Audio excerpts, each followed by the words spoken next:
Olá, povo de Deus, segunda-feira, 7 de abril de 2025, quinta semana da quaresma. Nossa reflexão de hoje é a partir de Daniel 13, 41c a 62 e João 8, de 12 a 20. Naqueles dias a Assembleia condenou Susana à morte. Susana, porém, chorando, disse em voz alta: Ó Deus eterno, que conheces as coisas escondidas e sabes tudo de antemão antes que aconteça. Tu sabes que é falso o testemunho que levantaram contra mim. Estou condenada a morrer, quando nada fiz do que estes maldosamente inventaram a meu respeito. O Senhor escutou sua voz. Enquanto a levavam para a execução, Deus excitou o Santo Espírito de um adolescente de nome Daniel, e ele clamou em alta voz: Sou inocente do sangue desta mulher. Todo o povo então voltou-se para ele e perguntou: Que palavra é essa que acabas de dizer? De pé no meio deles, Daniel respondeu: Sois tão insensatos, filhos de Israel, sem julgamento e sem conhecimento da causa verdadeira, vós condenais uma filha de Israel? Voltai a repetir o julgamento, pois é falso o testemunho que levantaram contra ela. Todo o povo voltou apressadamente, e os outros anciãos disseram ao jovem: Senta-te no meio de nós, dá-nos o teu parecer, pois Deus te deu a honra da velhice. Falou então Daniel: Mantende os dois separados, longe um do outro, e eu os julgarei. Tendo sido separados, Daniel chamou um deles e lhe disse: Velho encarquilhado no mal, agora aparecem os pecados que estavas habituado a praticar. Fazias julgamentos injustos, condenando inocentes e absolvendo culpados. Quando o Senhor ordena, tu não farás morrer o inocente e o justo. Pois bem, se é que viste, dize-me à sombra de que árvore os viste abraçados. Ele respondeu: à sombra de uma aroeira. Daniel replicou: Mentiste com perfeição contra a tua própria cabeça. Por isso o anjo de Deus, tendo recebido já a sentença divina, vai rachar-te ao meio. Mandando sair, este ordenou que trouxessem o outro. Raça de Canaã e não de Judá, a beleza fascinou-te e a paixão perverteu o teu coração. Era assim que procedíeis com as filhas de Israel, e elas, por medo, sujeitavam-se a vós. Mas uma filha de Judá não se submeteu a essa iniquidade. Agora, pois, dize-me de que árvore os surpreendestes juntos. E ele respondeu: debaixo de uma azinheira. Daniel retrucou: também tu mentiste com perfeição contra a tua própria cabeça. Por isso o anjo de Deus já está à espera, com a espada na mão, para cortar-te ao meio e para te exterminar. Toda a assistência pôs-se a gritar com força, bendizendo a Deus que salva os que nele esperam. E voltaram-se contra os dois velhos, pois Daniel os tinha convencido por suas próprias palavras de que eram falsas testemunhas. E agindo segundo a lei de Moisés, fizeram com eles aquilo que haviam tramado perversamente contra o próximo. E assim os mataram, enquanto naquele dia era salva uma vida inocente. Para uma melhor compreensão da primeira leitura de hoje, faz bem ler o texto todo do capítulo 13 de Daniel.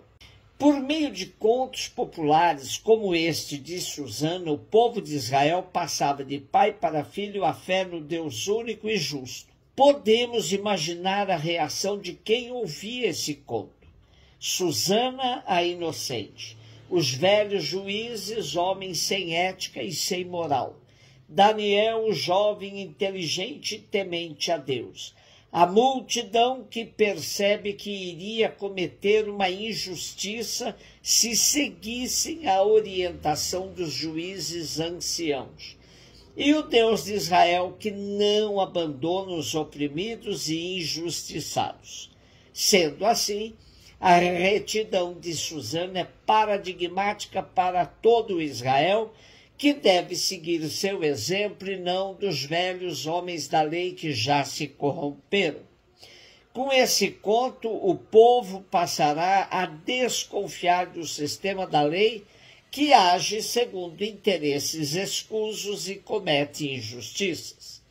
Ontem, quando refletíamos sobre o caso da mulher surpreendida em adultério, víamos que, diante do desafio lançado por Jesus, os primeiros a se retirarem do julgamento intolerante que provocaria o apedrejamento da mulher foram os mais velhos.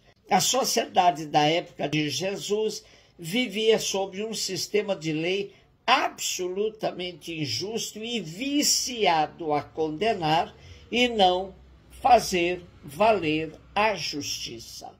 João 8, de 12 a 20, disse Jesus aos fariseus: Eu sou a luz do mundo, quem me segue não andará nas trevas, mas terá a luz da vida.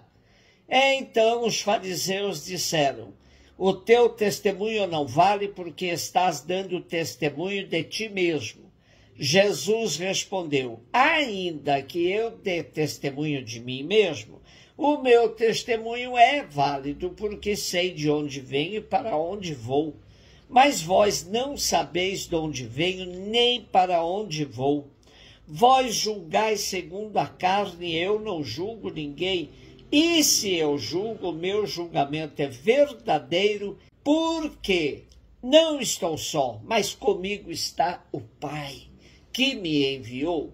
Na vossa lei está escrito que o testemunho de duas pessoas é verdadeiro. Ora, eu dou testemunho de mim mesmo, e também o Pai que me enviou dá testemunho de mim. Perguntaram então: onde está o teu Pai? Jesus respondeu: Vós não conheceis nem a mim, nem o meu Pai. Se me conhecesseis, conheceríeis também o meu Pai.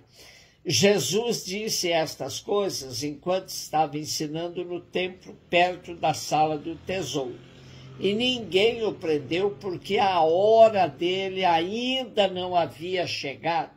Segundo o shekel, um dos ritos da festa das tendas consistia em acender vários candelabros no átrio do templo. Jesus se apresenta como luz do mundo, não só de Israel. A luz descortina toda a realidade e nos faz ver todas as formas. Por isso, é símbolo do conhecimento. A luz é um dos símbolos mais ricos e frequentes para falar de Deus. Quem ama e segue Jesus não anda nas trevas, pois tem a luz da vida. Porém, nem todos optam por viver na luz. Há os que se habituaram com as trevas. Ainda que Jesus apresente o Pai como aquele que dá testemunho sobre o Filho, cumprindo assim o ritual judaico que exigia duas testemunhas, os fariseus estão com as vistas ofuscadas e não conseguem experimentar o que é andar na luz. E para João, andar na luz é aceitar o Verbo que se fez carne, Deus que se fez palavra, e veio armar sua tenda no meio de nós. A palavra de Deus é como uma lâmpada que se acende numa sala escura. Os seus raios alargam-se instantaneamente até aos cantos mais afastados e esquecidos. Assim sucedeu quando Jesus, luz do mundo, se tornou presente no meio de nós. Não se pode resistir-lhe quem não acolhe a palavra de Deus, a luz de Cristo, é por ela julgado. Ela revela o que estava oculto e faz brilhar a justiça. A palavra de Deus perscruta o mais íntimo dos corações, revela as intenções mais secretas, desmascara as tramas da mentira. Então revela-se claramente quem confia unicamente em Deus e não teme apenas não corresponder à grandeza do seu amor misericordioso.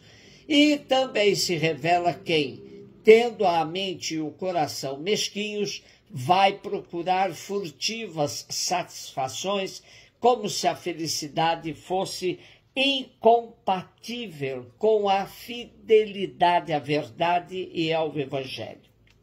É a própria vida que, momento a momento, realiza esse discernimento. Feliz quem se deixa penetrar pela palavra de Deus, como por um raio de luz que separa no seu coração o ouro das escórias. À luz da verdade poderá saborear a liberdade do abandono filial nas mãos paternas e maternas de Deus, e nada nem ninguém poderá meter-lhe medo ou induzi-lo em engano. Feliz quem não tem medo de ofuscamento por causa da luz que é Jesus e a adota como companheira, que vai sempre à frente, iluminando o caminho a ser trilhado. Um beijo no seu coração.